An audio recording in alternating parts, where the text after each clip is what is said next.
আল্লাহ তাআলা বলেছেন আত্মহত্যা করবা না, হারাম।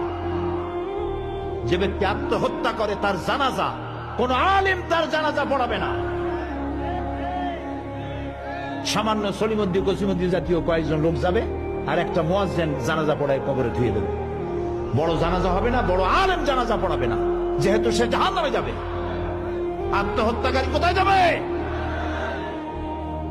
কিন্তু এই যুবক পোলাপানগুলি ওরা তো বোঝে নাই, ওদেরকে বুঝানো হইছে যে তোমরা যদি এই কামটা করো একেবারে বেহেশত তো যাবাই, মরার সাথে সাথে আল্লাহর সামনে গিয়ে হাজির হয়ে যাবে।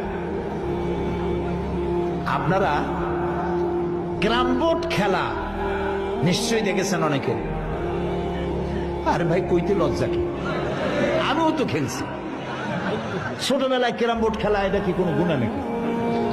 আমিও খেলছি। ক্যারাম বোর্ড খেলাটা কি?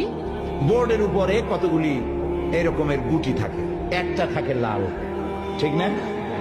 এখন বোর্ডের উপরে এই গুটিটা আমি মারতেছি, সামনে আর একটা গুটি, কিন্তু সামনের গুটিটা আমার মূল টার্গেট না। এই গুটিকে ওটাকে হিট করবে, সে ধাক্কা খাইয়া মারবে লালটাকে, লালটা পড়ে যাবে পকেটে। কিন্তু যে লালটা পকেটে পড়লো ওই বেচারা জানলো না যে আসলে মূল ধাক্কাটা কে মারছিল। কাজে এই যে যুবক পোলাপানগুলি ইসলামের জন্য জীবন দিতে, জীবন দেওয়া সহজ ব্যাপার না। কত বড় নেশা, পাগল বানায় এদেরকে। মরবার জন্য এসেছে, মরবে সে। একজনে নাকি মোষ খুব বড় ছিল, হাত দিয়ে মোষ এরকম উঁচা করিয়া তারপরে মদ খাইতেছে বহুত কষ্ট করে।